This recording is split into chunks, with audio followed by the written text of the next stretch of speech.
नमस्ते। मैं भक्ति आपका स्वागत करती हूँ मेरे YouTube चैनल भक्ति और सेल्फ क्रिएटर में। अब तक हमने चतुर्थ कोटि रुद्र संहिता में सुना है भगवान शिव जी का चंद्रभाल रूप तथा गोकर्ण में भगवान शिव जी कैसे स्थित हुए, उसका वर्णन हमने अब तक सुन लिया है। आज हम चतुर्थ कोटि रुद्र संहिता के 13 से लेकर 18 तक के अध्याय देखेंगे, जिसमें 13वें अध्याय में ऋषि सूत जी से ये प्रश्न कर रहे हैं कि अंधकेश्वर नामक जो भगवान शिव जी का शिवलिंग है वो स्थापन कैसे हुआ, आप हमें इसका वर्णन करें। इस पर जो सूत जी है वो ऋषियों को कहते हैं कि अंधकासुर नाम का एक दैत्य था। ये जो दैत्य है, ये जो अंधक है, अंधकासुर है, ये कोई और नहीं भगवान शिव जी के तेज से ही प्रकट हुआ एक बालक था। भगवान शिव जी का वो तेज जब समुद्र में गिर गया तो यही अंधकासुर आगे जाकर दैत्य बना तथा समुद्र का पुत्र भी कहलाया। इस दैत्य ने तीनों लोगों पर राज किया तथा इन्होंने देवताओं को बहुत परेशान भी किया, उन्हें अपने लोक से निकाल दिया तथा सभी जगह पर शासन करने लगा। जब देवता इस बात से दुखी हो गए कि उनका राज्य अंधकासुर ने ले लिया है, तो वो भगवान शिव जी के शरण में गए। भगवान शिव जी ने फिर देवताओं की मदद करने का निश्चय किया। फिर अंत में भगवान शिव जी का तथा अंधकासुर का युद्ध हुआ। इस युद्ध में अंधकासुर ने कभी शिव जी पर आघात किया, कभी शिव जी ने अंधकासुर पर आघात किया, पर अंत में इस युद्ध में हमारे महादेव जी विजयी होते हैं। वो अपना त्रिशूल अंधकासुर के छाती में मार देते हैं, जिससे अंधकासुर के प्राण निकल ही हो रहे होते हैं। तब अंधकासुर को अपने अंतिम क्षणों में यह याद आने लग जाता है कि वो तो भगवान शिव जी के तेज से ही उत्पन्न हुआ था, इस नाते से वो भगवान शिव जी का पुत्र ही है। तो अंत में ये जो अंधकासुर है वो शिव जी के माया से ये जान जाता है कि वो भगवान शिव जी के तेज से उत्पन्न हुआ है। तो अपने अंतिम क्षणों में ये अंधकासुर दैत्य भगवान शिव जी की स्तुति करने लग जाता है, भगवान शिव जी का नाम उच्चारण करने लग जाता है। उसकी ये बातें देखकर, उसके ये वचन सुनकर जो भोलेनाथ है, महादेव है, वह प्रसन्न हो जाते हैं और वो अंधकासुर को पूछते हैं कि तुम मुझसे क्या चाहते हो। तब अंधकासुर के अंतिम क्षणों में जब शिव जी उनसे अंधकासुर से वरदान मांगने के लिए कहते हैं, तो अंधकासुर कहता है कि आप जगत के कल्याणार्थ, लोक कल्याणार्थ यहीं पर स्थित हो जाए और मेरे नाम से प्रसिद्ध हो। तब अंधकासुर के कहने पर भगवान शिव जी उस जगह पर स्थित हो गए तथा अंधकेश्वर शिवलिंग वहां पर स्थापित भी हो गया। और तब सब जो देवता है अंधकासुर के वध के वजह से खुश हो गए तथा उन्हें अपना राज्य पुनः वापस मिल गया। पर इस अंधकासुर दैत्य का जब वध हुआ तो उसके वरदान स्वरूप में उसे वरदान देने के लिए हमारे महादेव जी अंधकेश्वर महादेव बनकर उस जगह पर स्थापित हो गए तथा सभी देवता, मनुष्य, ऋषि, मुनि उनकी पूजा भी करते हैं। फिर सूत जी आगे ऋषियों को ये कह रहे हैं कि जो 6 महीने तक इस अंधकेश नाम के शिवलिंग को पूजता है उसके सभी मनोरथ पूर्ण हो जाते हैं। आगे सूत जी ऋषियों से कह रहे हैं कि इस शिवलिंग की एक और भी कथा है। एक दधीची नाम का ब्राह्मण था, वो शिव भक्त था, उसे भी एक पुत्र था, उसका नाम था सुदर्शन तथा सुदर्शन की पत्नी थी दुकुला। ये जो सुदर्शन और दुकुला थी, उन्हें भी आगे 4 पुत्र थे, पर सुदर्शन की पत्नी जो दुकुला थी वो दुष्ट स्वभाव की थी। उसका हर किसी के साथ झगड़ा होता था तथा उसके इस बर्ताव के वजह से गांव के लोगों ने उसके 4 पुत्र, उसके पति सुदर्शन तथा सुदर्शन के पिता दधीची को उस गांव से दूसरी जगह जाने के लिए कहा। ये दूसरे ग्राम में रहने के लिए चले भी गए, पर ये जो दधीची थे वो शिव भक्त थे तथा उनका जो पुत्र है सुदर्शन वो भी शिव भक्त था। पर नियम कानून वो नहीं जानता था। एक बार शिवरात्रि का दिन था। यह जो दधीची का पुत्र, ब्राह्मण दधीची का पुत्र सुदर्शन है, वो व्रत भी करता है। व्रत करके वो निराहार भी रह लेता है, पर बिना स्नान किए ही भगवान शिव जी की पूजा कर लेता है तथा शिवरात्रि के दिन अपनी पत्नी दुकुला के साथ संभोग भी करता है। इस बात से भगवान शिव जी बहुत नाराज हो जाते हैं, क्रोधित हो जाते हैं तथा उसे कहते हैं कि तुम मुझे स्पर्श करने के योग्य नहीं हो। इसलिए भगवान शिव जी उसका यह कृत्य देखकर उसे ये श्राप दे देते हैं कि जाओ तुम जड़ हो जाओ। फिर सुदर्शन भगवान शिव जी से यह श्राप प्राप्त करता है।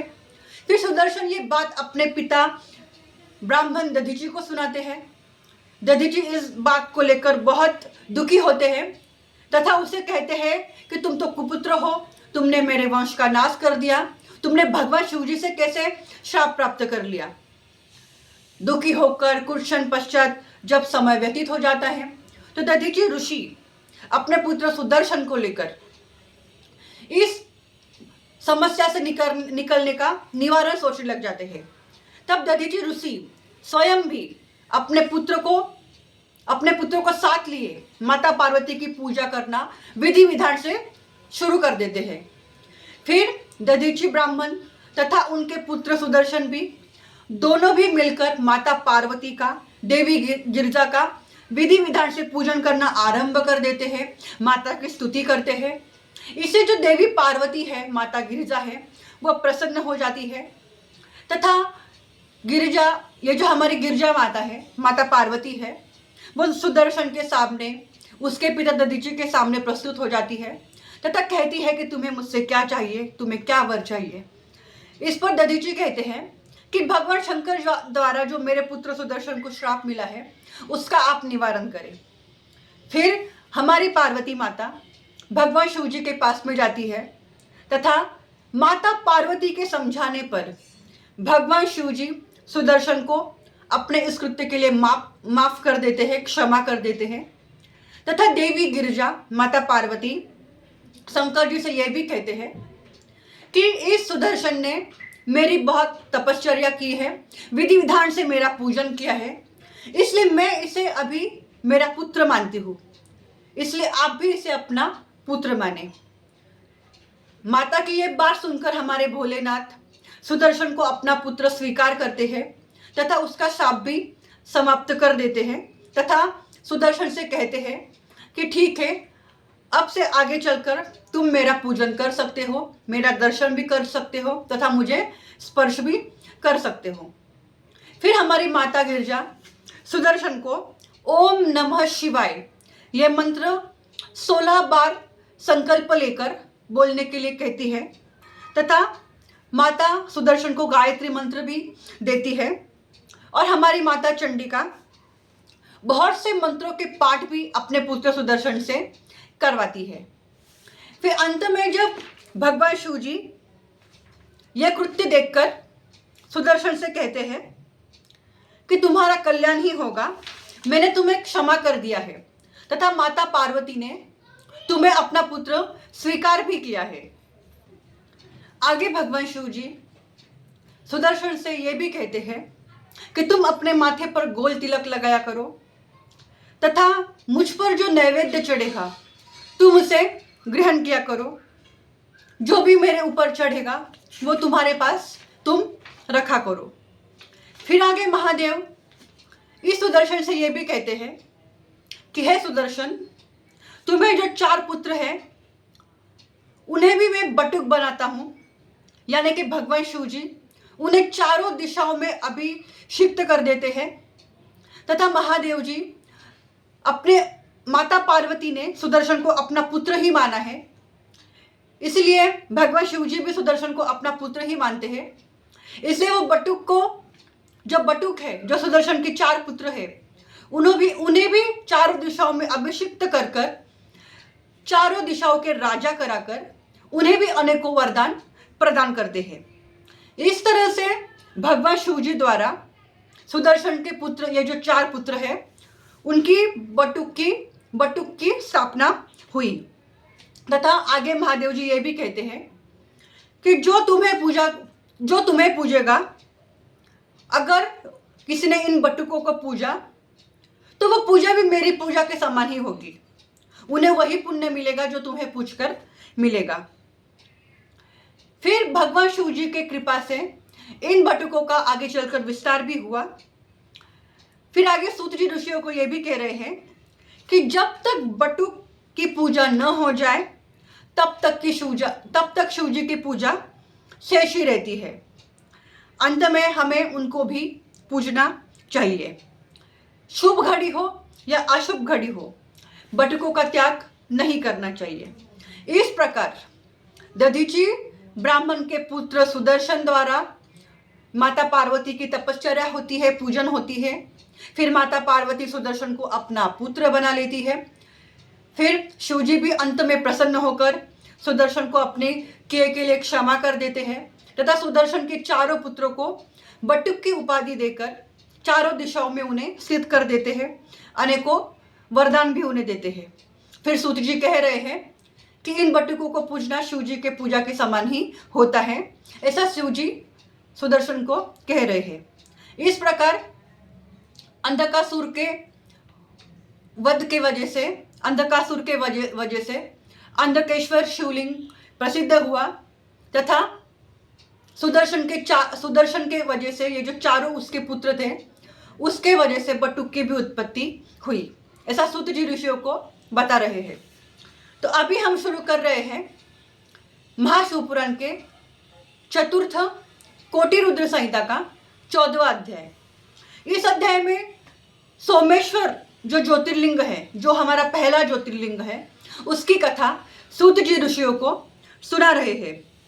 सूत जी ऋषियों को कह रहे हैं कि मैं तुम्हें सोमनाथ ज्योतिर्लिंग की कथा सुनाता हूं।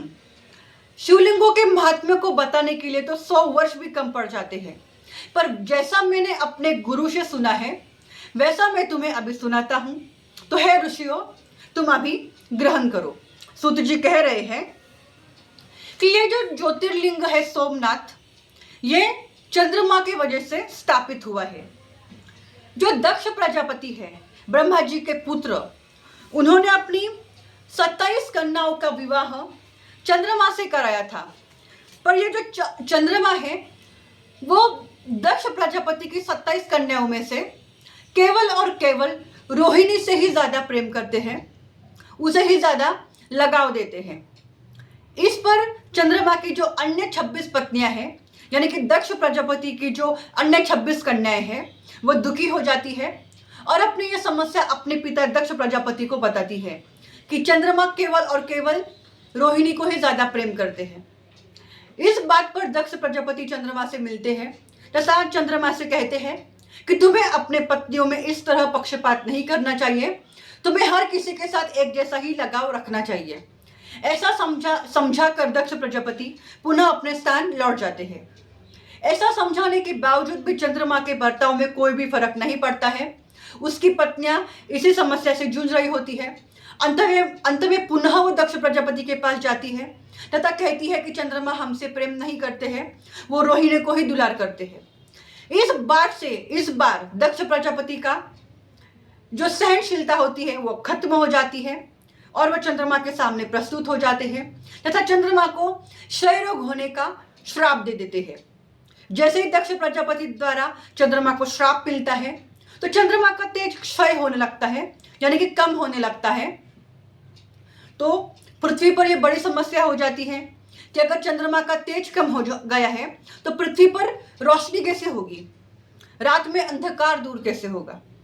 तो अपनी ये समस्या लेकर ऋषि देवता जो है वो सभी ब्रह्मा जी के पास में जाते हैं और ब्रह्मा जी को अपनी ये समस्या सुनाते हैं।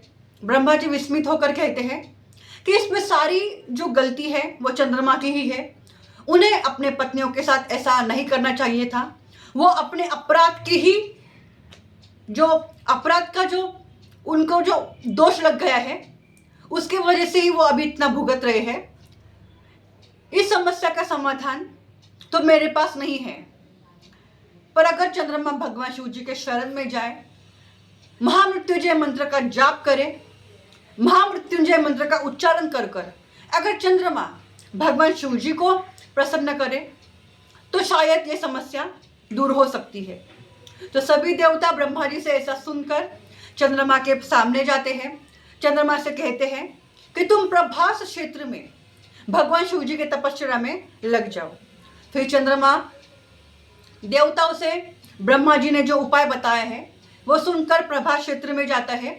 प्रभास क्षेत्र में जाकर चंद्रमा भगवान शिव जी का शिवलिंग बनाता है, जो कि एक पार्थिव लिंग होता है। उस लिंग में 6 मास तक चंद्रमा उनका पूजन करता है, भगवान शिव जी को आह्वान करता है तथा श्रेष्ठ तीर्थों का भी आह्वान करता है तथा महामृत्युंजय मंत्र से भगवान शिव जी की आराधना प्रारंभ कर देता है। चंद्रमा का ये जो मंत्र जाप है वो 6 मास तक चल रहा होता है। फिर जब चंद्रमा द्वारा 10 करोड़ बार जब इस मंत्र का उच्चारण हो जाता है तो भगवान शिव जी चंद्रमा के सामने प्रस्तुत हो जाते हैं तथा उसे वर मांगने के लिए कहते हैं। इस पर जो चंद्रमा है वो भगवान शिव जी से ये वरदान मांगते हैं कि मेरा क्षय रोग दूर हो जाए।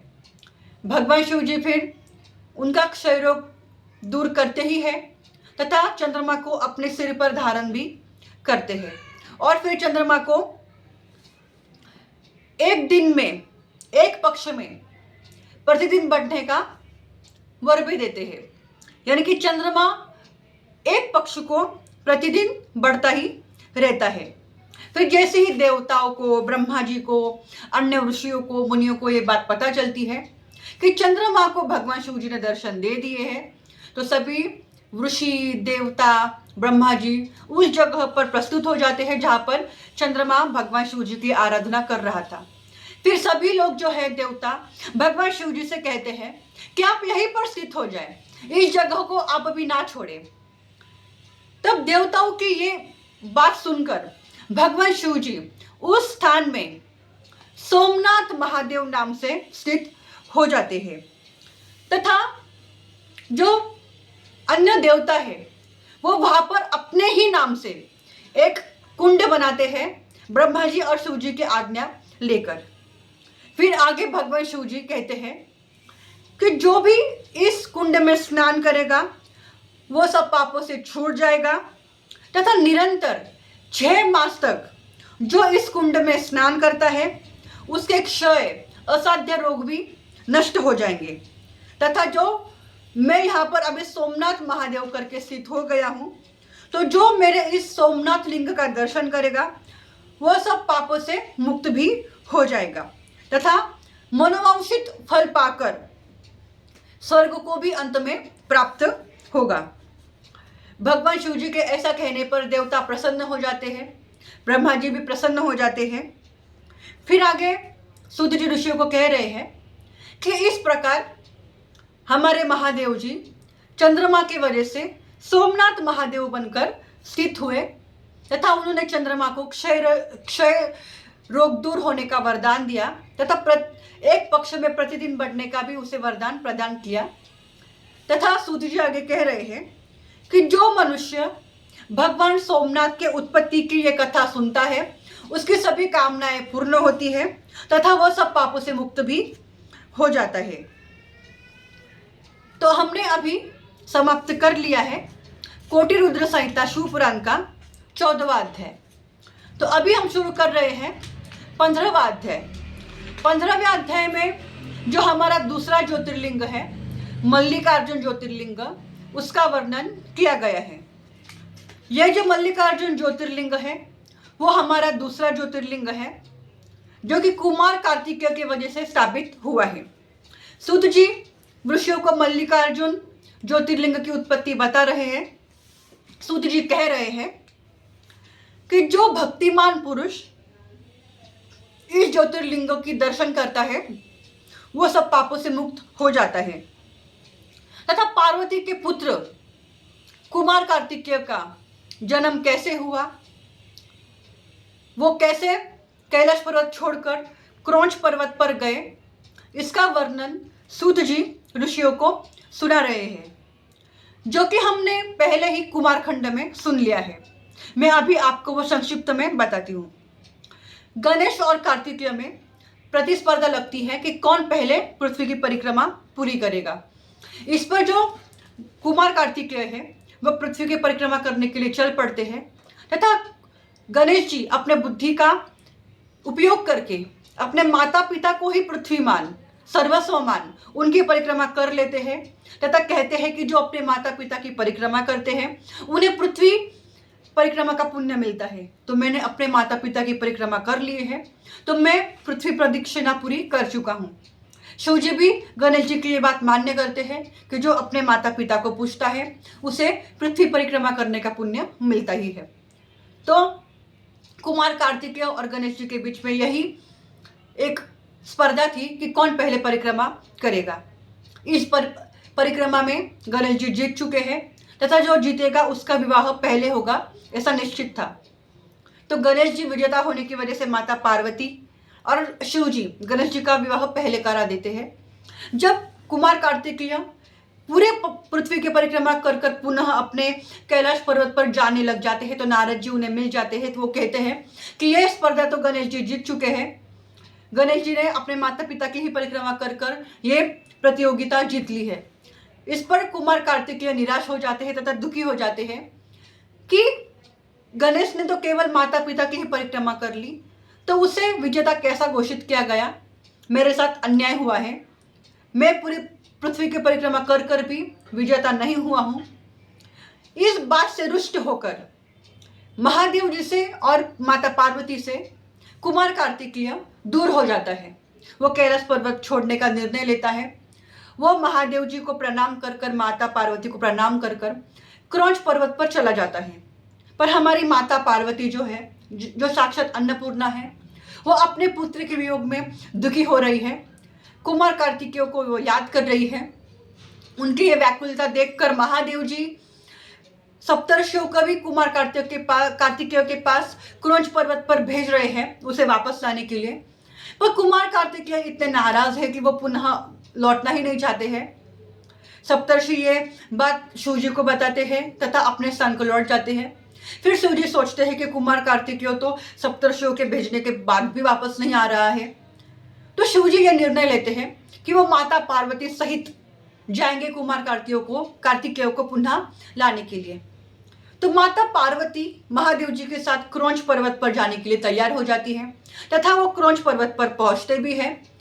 पर हमारे कार्तिकेय भगवान का क्रोध इतना बड़ा है, वो उस समय इतने क्रोधी हो गए हैं कि वो जैसे ही उन्हें ये बात पता चलती है कि माता पिता हमसे मिलने के लिए इस क्रौंच पर्वत पर आ रहे हैं, तो कुमार कार्तिकेय वो क्रौंच पर्वत छोड़कर 3 योजन दूर दूसरी जगह पर चले जाते हैं। और जब माता पार्वती शंकर जी वहां पर पहुंचते हैं तो देखते हैं कि कुमार कार्तिकेय यहाँ से भी दूसरी जगह लौट गए हैं। इससे माता पार्वती को बहुत ही दुख होता है कि मैं यहाँ आकर भी मेरे पुत्र से ना मिल पाई। इसी समय व्याकुल होकर माता पार्वती तथा शिव जी अपनी ज्योतिर्लिंगों के स्वरूप में उस पर्वत पर, क्रौंच पर्वत पर स्थापित कर देते हैं। और फिर वही शिवलिंग आगे चलकर मल्लिकार्जुन नाम से प्रसिद्ध होता है, पूजनीय होता है। यह ज्योतिर्लिंग माता पार्वती तथा शिव जी का दोनों का साथ में है। फिर अपनी ज्योति उस जगह पर स्थित कर कर पुनः शिव जी पार्वती जी दूसरे पर्वतों पर जाने के लिए चल पड़ते हैं कुमार कार्तिकेय को ढूंढने के लिए। फिर कुछ प्रयासों के बाद उन्हें कुमार कार्तिकेय मिल जाते हैं। कुमार का क्रोध शांत हो जाता है तथा अंत में वो अपने माता पिता से मिलते भी हैं। तो इस तरह से हमारा मल्लिकार्जुन ज्योतिर्लिंग स्थापित हुआ। माता पार्वती और शिव जी कुमार कार्तिकेय की खोज में क्रौंच पर्वत पर पहुंचे तथा इस पर्वत पर हमारा पुत्र कार्तिकेय होता है, तो हमारा अस्तित्व हमारे पुत्र के पास में चाहिए। इस भावना से महादेव जी और पार्वती जी ने अपना अंश, अपनी एक ज्योति वहां पर ज्योति के रूप में स्थापित कर दी तथा वहां पर मल्लिकार्जुन नाम से बस गए। तो हमारा इस तरह से दूसरा ज्योतिर्लिंग मल्लिकार्जुन स्थापित हुआ। फिर आगे सूत्री ऋषियों से कह रहे हैं कि इस दिव्य ज्योतिर्लिंग के दर्शन से सभी पापों का नाश हो जाता है, मनुष्य के दुख दूर होते हैं, आवागमन से मुक्ति मिलती है तथा धान्य की वृद्धि के साथ प्रतिष्ठा, आरोग्य, मनोरथ की प्राप्ति भी होती है। फिर आगे सूत जी ऋषियों से कह रहे हैं कि इस तरह मैंने तुम्हें मल्लिकार्जुन ज्योतिर्लिंगा का वर्णन सुनाया है, जिसके दर्शन सुखदायक तथा लोगों के लिए हितकारी है। अभी हम शुरू कर रहे हैं चतुर्थ कोटि रुद्र संहिता का 16वां अध्याय। इस अध्याय में सूत जी ऋषियों को कह रहे हैं कि मैं तुम्हें अभी भगवान शिव जी का तीसरा ज्योतिर्लिंग महाकालेश्वर का वर्णन करता हूं, इसे तुम ग्रहण करो। इस पर जो ऋषि है वो सूत जी से कहते हैं कि भगवान शिव जी की जो यह कथा है वो अमृत रूपी कथा है, इसे जितना भी ग्रहण करो कम ही लगता है। हमारे आत्मा यह कथा श्रवण करने से तृप्त ही नहीं हो रही है, तो आप हमें एक से एक बढ़कर जितने भी हमारे ज्योतिर्लिंग है, पृथ्वी पर जितने भी शिवलिंग है, उसका वर्णन करें। इस पर सूत जी शौनकादि ऋषियों को महाकालेश्वर महाकाल ज्योतिर्लिंग की कथा सुना रहे हैं। सूत जी कह रहे हैं कि एक वेद पाठी श्रेष्ठ ब्राह्मण था जो अवंती नगरी में निवास करता था। उसके 4 पुत्र भी थे। पहले पुत्र का नाम था देवप्रिय, दूसरे पुत्र का नाम था मेधाप्रिय, तीसरे का नाम था सुकृत तथा चौथे का था धर्मवाही। ये चारों भी शिव पूजन में तत्पर थे तथा भगवान शिव जी को समर्पित थे। इनकी तपश्चर्या इतनी बड़ी थी कि इनके तेज से पूरी अवंती नगरी ब्रह्ममय हो गई थी। फिर एक समय पश्चात रत्नमाला नामक पर्वत पर दूषण नाम का एक महाबली दैत्य राक्षस आता है। इस महाबली दैत्य ने ब्रह्मा जी द्वारा बहुत से वरदान भी प्राप्त किए हुए हैं। उस वरदान के आधार पर इसने सभी देवताओं को अपने स्थान से भगा दिया है, उन्हें अपना स्थान छोड़ने पर मजबूर कर दिया है तथा ये ब्राह्मणों के कार्य में बाधा भी बन रहा है। ये सारे धर्म को भ्रष्ट करने की कोशिश कर रहा है, वो वेदों को जलाने का प्रयास कर रहा है। पर ये जो 4 ब्राह्मण हैं वो भगवान शिव जी को समर्पित है। तो एक बार ये दैत्य दूषण के नजर में अवंती नगरी आ जाती है। वो सोचता है कि इस नगरी में ये नगरी पूरी शिवमय है, इसके वजह से ये बहुत शोभित है, तो मुझे यहाँ पर जाकर वहाँ पर ब्राह्मणों को पीड़ा देनी चाहिए। तो ये दूषण नाम का दैत्य अवंती नगरी में प्रवेश करता है तथा अन्य दैत्यों को ब्राह्मणों को परेशान करने के लिए कहता है तथा कष्ट देने के लिए कहता है। बहुत से ब्राह्मणों से वैदिक धर्म छुड़वा देता है। इसकी पीड़ा से बहुत जो ब्राह्मण होते हैं वो त्रस्त हो जाते हैं। तो एक बार ये दैत्य दूषण इन 4 ब्राह्मणों के समीप पहुंच जाता है तथा कहता है कि तुम अपना ये शिव पूजन त्याग दो। पर ये जो ब्राह्मण है ये इस दैत्य के बातों पर ध्यान ही नहीं देते हैं तथा हमारे भगवान शिव जी को याद करते हुए, उनका नाम उच्चारण करते हुए उनका पूजन शुरू ही रखते हैं।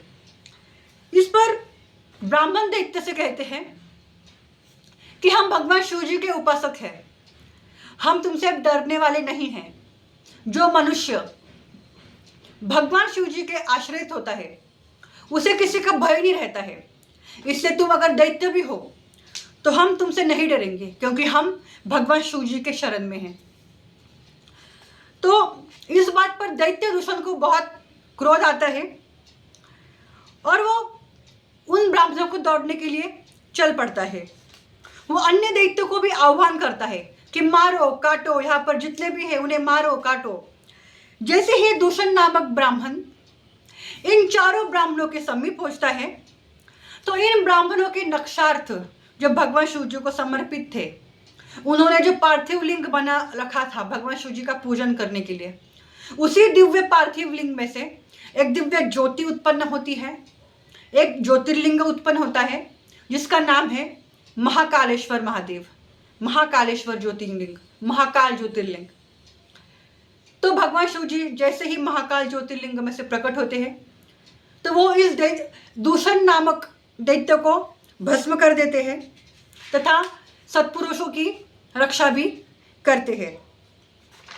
तथा जब भगवान शंकर जी द्वारा दैत्य दूषण का वध हो जाता है तो वहां पर ब्रह्मा विष्णु जी सब आ जाते हैं, उन्हें नमस्कार करते हैं, प्रणाम करते हैं तथा उनसे कहते हैं कि अगर आप इन ब्राह्मणों द्वारा स्थापित पार्थिव लिंग में अगर इनके रक्षणार्थ प्रकट हो ही गए हैं तो आप इस स्थान पर हमेशा के लिए सदैव रह जाइए।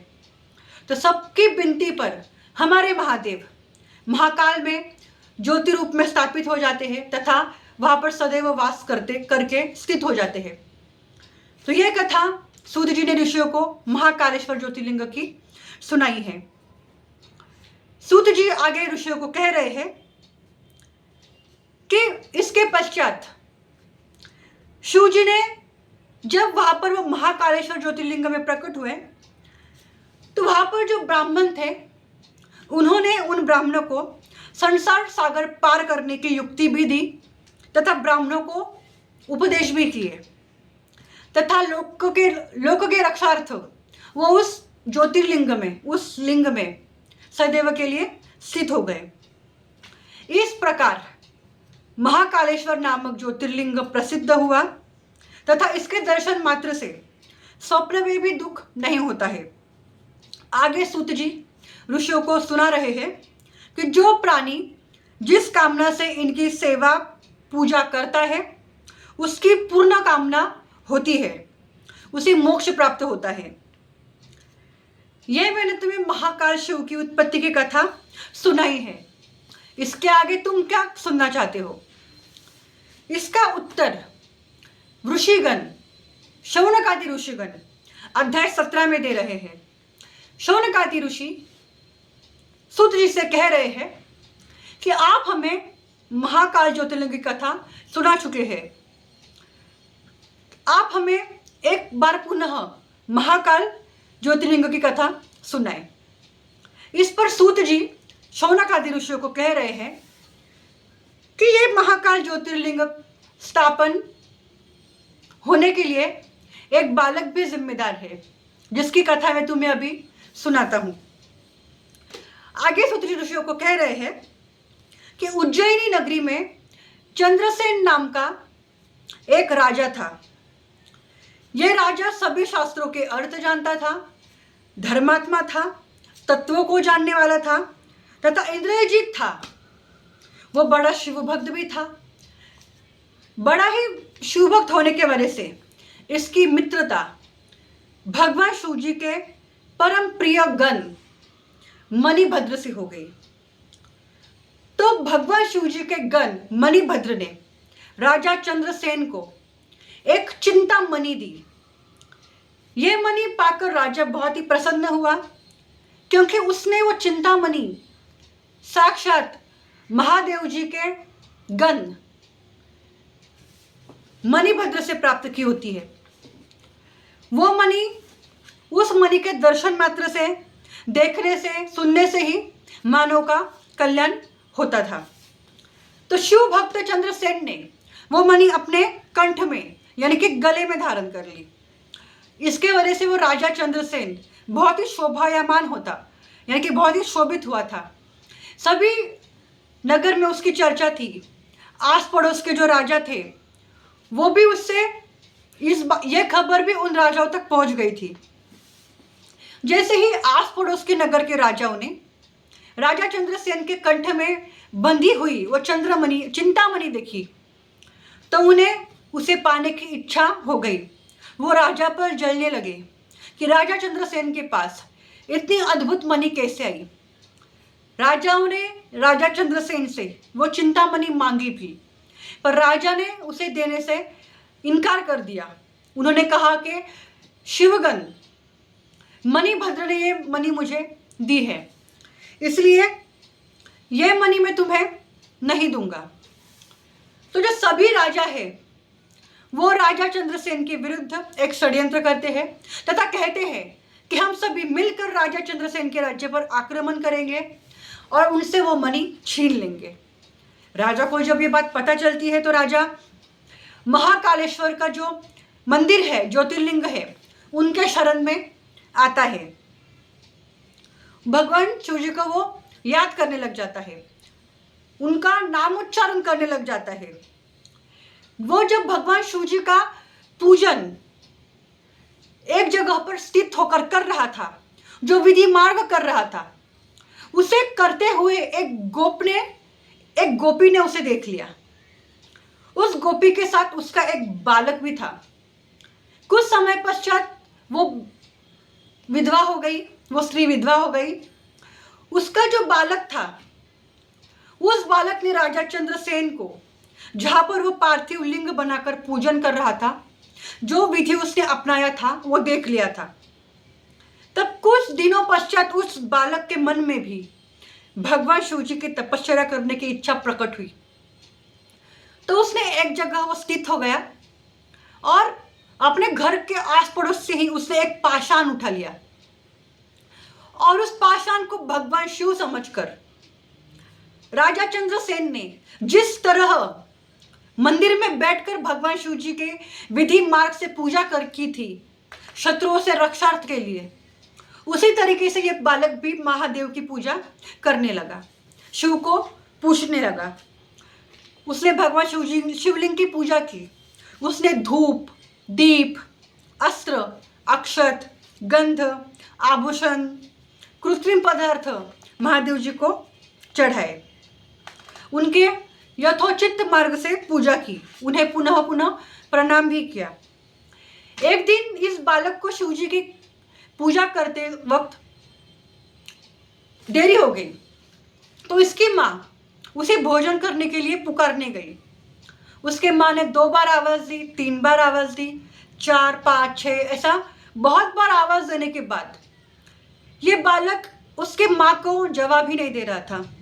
ये पूरी तरह से शिव भक्ति में मग्न हो चुका था, भगवान शिव जी का स्मरण कर रहा था, उनका पूजन कर रहा था। तो उसकी जो माँ होती है वो इस बात पर, अपने बेटे पर, अपने पुत्र पर चिढ़ जाती है और वो जिस पाषाण को भगवान शिव समझकर पूज रहा था, वो गुस्से से वो पाषाण उठा लेती है और वो कहीं दूसरी जगह फेंक देती है।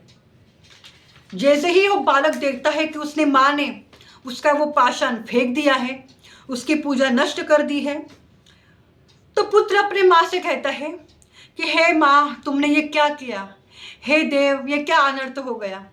मेरी ये पूजा कैसे टूट गई? ऐसा कहकर वो बालक मूर्छित हो गया, शोकाकुल हो गया।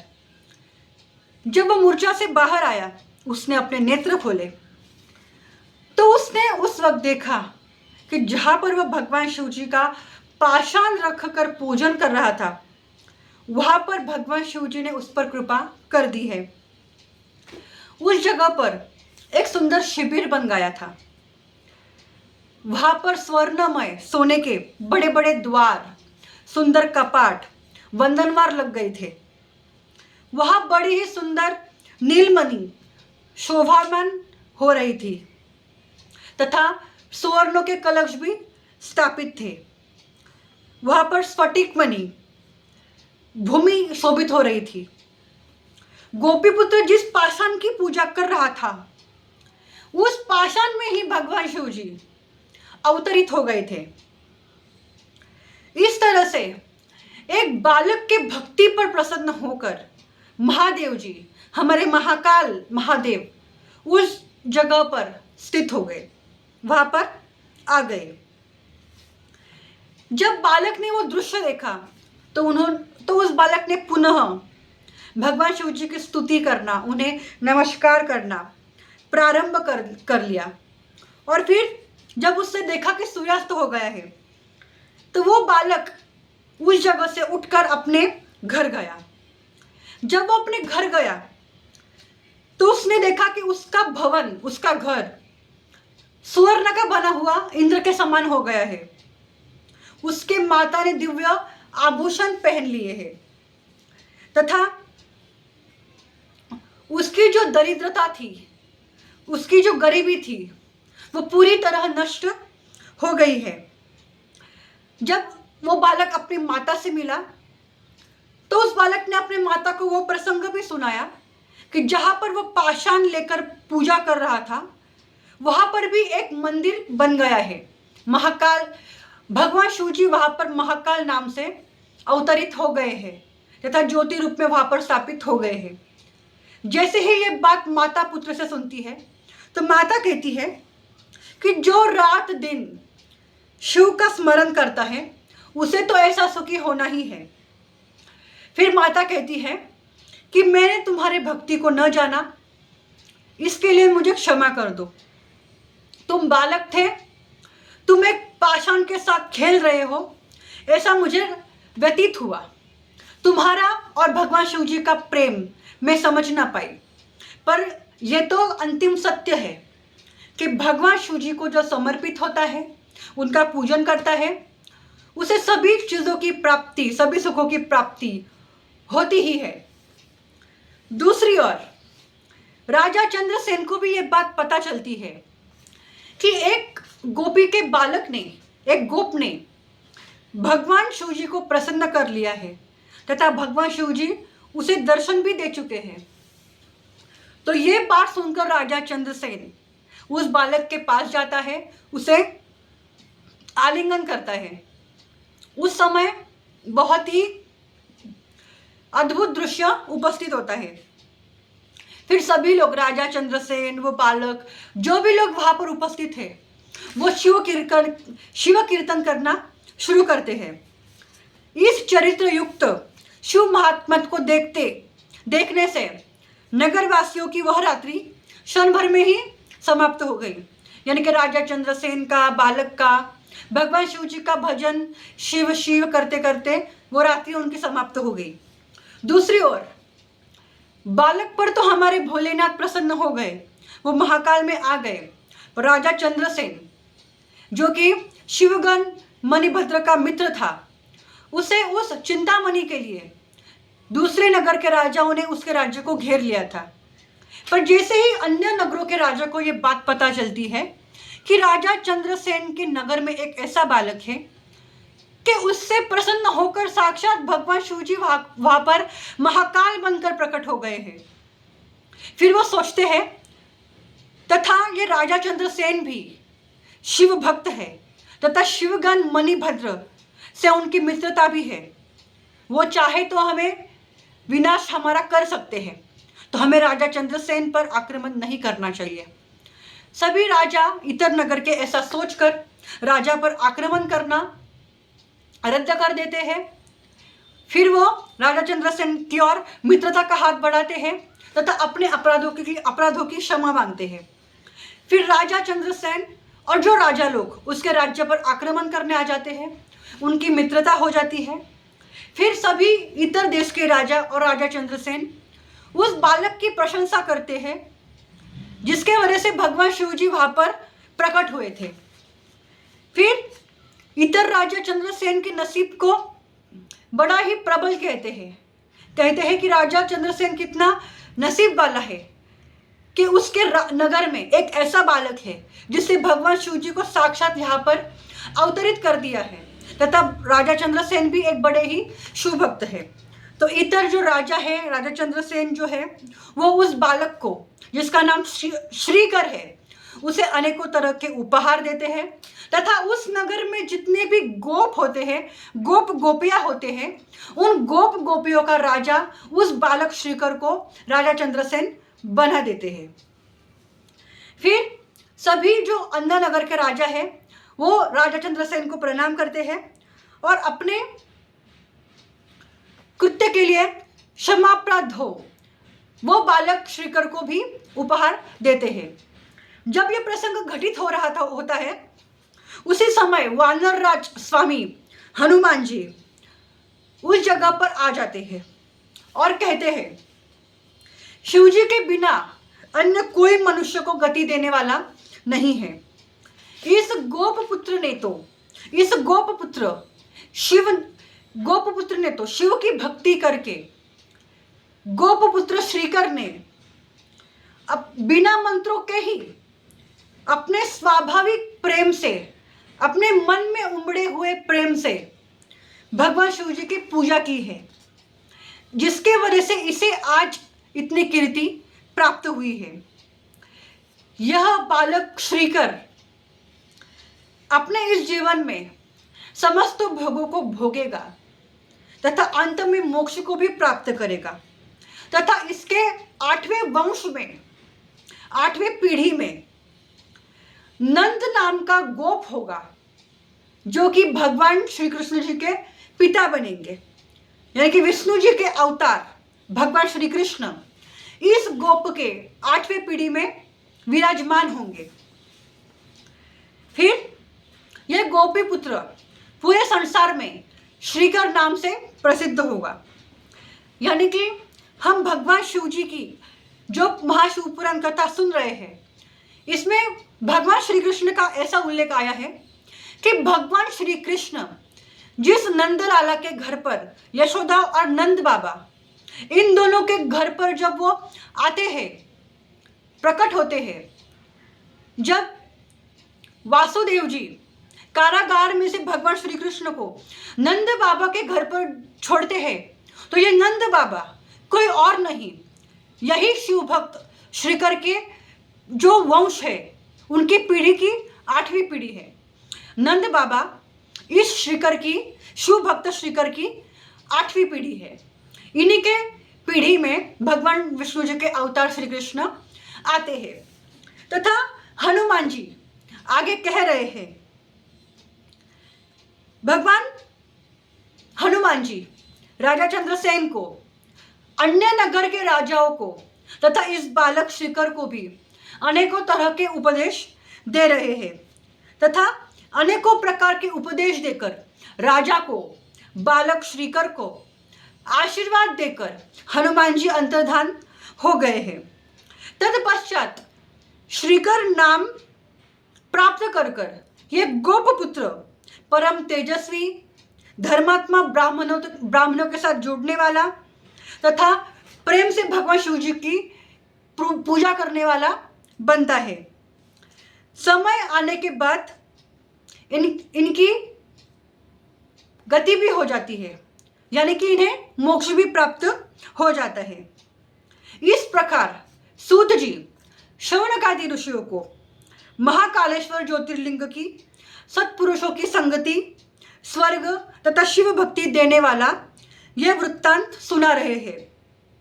सूत जी ये भी कह रहे हैं कि यह अध्याय पढ़ने से सत्पुरुषों को सुसंगत प्राप्त होती है, स्वर्ग मिलता है तथा यह अध्याय भगवान शिव जी में भक्ति बढ़ाता है तथा दुष्टों का दमन भी करता है तथा भक्तों पर दया भी करता है। तो हमारा अभी कोटिरुद्र संहिता का 17वां अध्याय समाप्त होता है। अभी हम शुरू कर रहे हैं चतुर्थ कोटिरुद्र संहिता महाशिवपुराण का 18वां अध्याय। इस अध्याय में हम भगवान शिव जी का चौथा ज्योतिर्लिंग ओमकारेश्वर का वर्णन सुनने वाले हैं।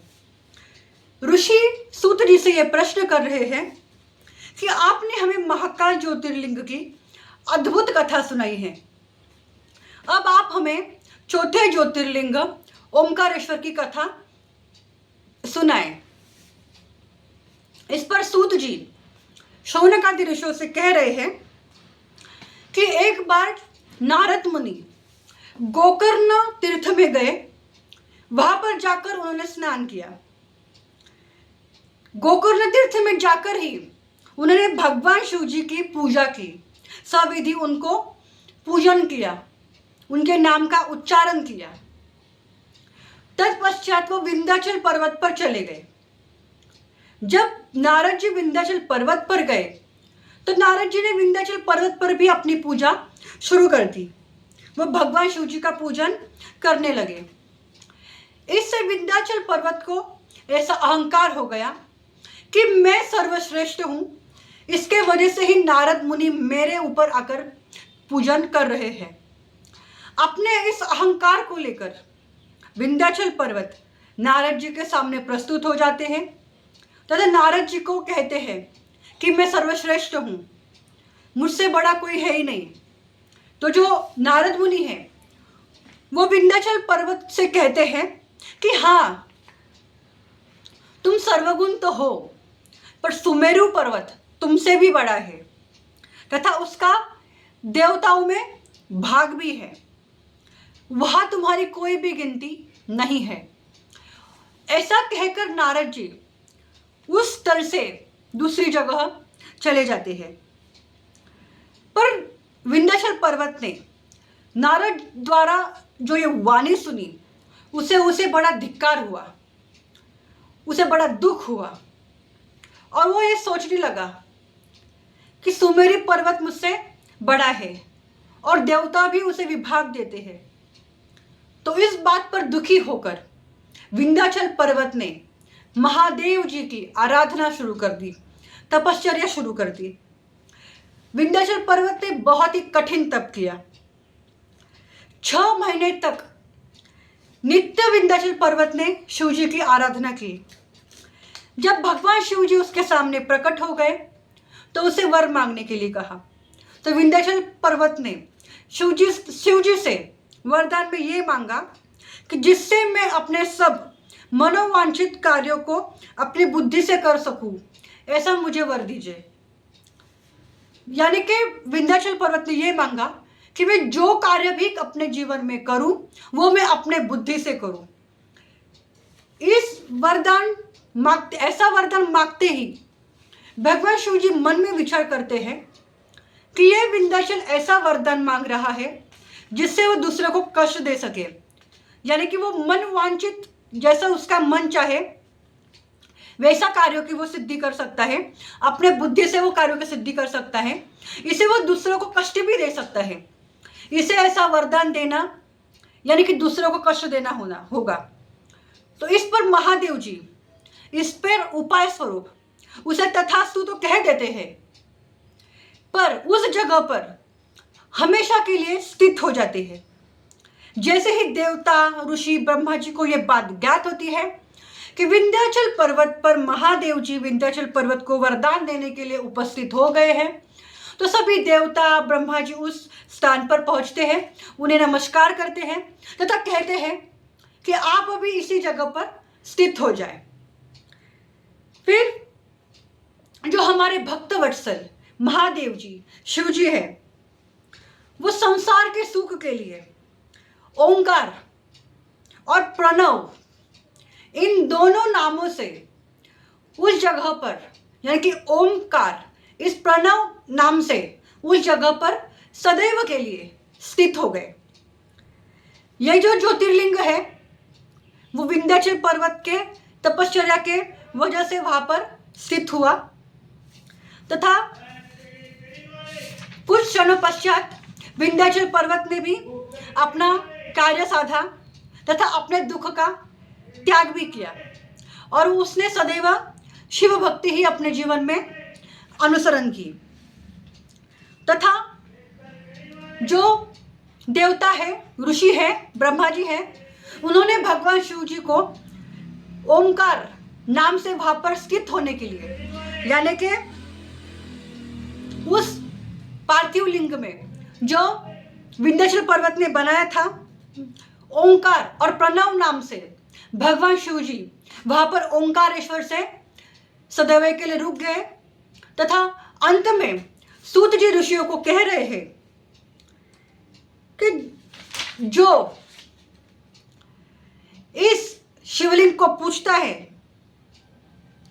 उसके सभी दुख के त्याग हो जाते हैं तथा वो आवागमन से मुक्त हो जाता है तथा उसे कभी भी दुख प्राप्त नहीं होता तथा अगर दुख मिल भी जाए तो उसे दुख को विंध्याचल पर्वत के समान दुख सहने की क्षमता प्राप्त होती है। ऐसा सूत जी ऋषियों को ओंकारेश्वर ज्योतिर्लिंग का महात्म्य कह रहे हैं। तो इस तरह से आज हमने महाशिवपुराण के चतुर्थ कोटि रुद्र संहिता के 13 से 18 तक के अध्याय देख लिए हैं।